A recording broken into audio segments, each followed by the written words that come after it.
আসসালামু আলাইকুম। Creative math স্কুলের পক্ষ থেকে সবাইকে শুভেচ্ছা জানাচ্ছি। আশা করি সবাই ভালো আছো। আজকে একটা ছোট্ট অঙ্ক করব। দেখো, x plus 1/x equal two 2 হলে x minus 1/x equal two কত?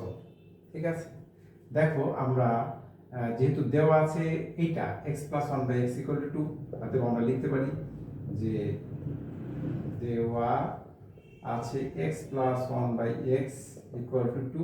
এটাকে যদি আমরা উভয় পক্ষকে বর্গ করি কেমন হবে?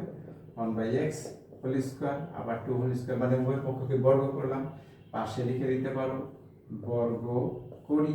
এখন আমরা কি করব? এইটার একটা সূত্র আছে, দেখো এটা কি সূত্র?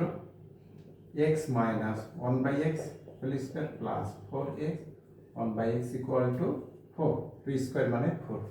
তারপর আমরা কি করব? x মাইনাস 1/x এখানে হোল স্কয়ার প্লাস এখানে দেখো 4 আর এই 4 কেটে গেল, তাহলে কত হয়? শুধু 4, এই 4 এর পাশে চলে গেলে 0 হয়ে যায়। আচ্ছা, আমরা এখানে 4 দিয়ে রাখলাম, এখানে 4, আবার বাকি অংশটুকু এই পাশে লিখি, তাহলে x minus 1/x whole square equal to 0, অতএব x minus 1/x equal to 0। উভয় পক্ষকে বর্গমূল করলাম, অ্যান্সার চলে আসবে। ঠিক এইটাকে আবার আমরা আরেক রকম ভাবে করতে পারি। দেখো, এটা মনে রাখো, অ্যান্সার কত? x minus 1/x।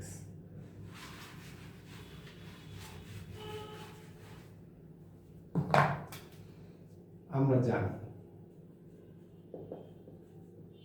জানি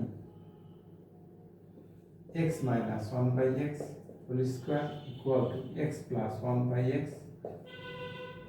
square whole square minus 4x 1/x, বা x minus 1/x whole square equal to x plus 1/x এর মান কত? 2, তাহলে 2 দিলাম, মাইনাস এখানে 4x কেটে গেল, তাহলে আমরা কি পাই? x minus 1/x whole square equal to 4 minus 4।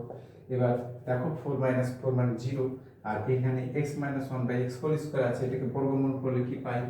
x minus 1/x এবং এটুকুর মান 0। তাহলে আমরা দুই ভাবে কিন্তু অ্যান্সার করতে পারলাম। সবাইকে ধন্যবাদ।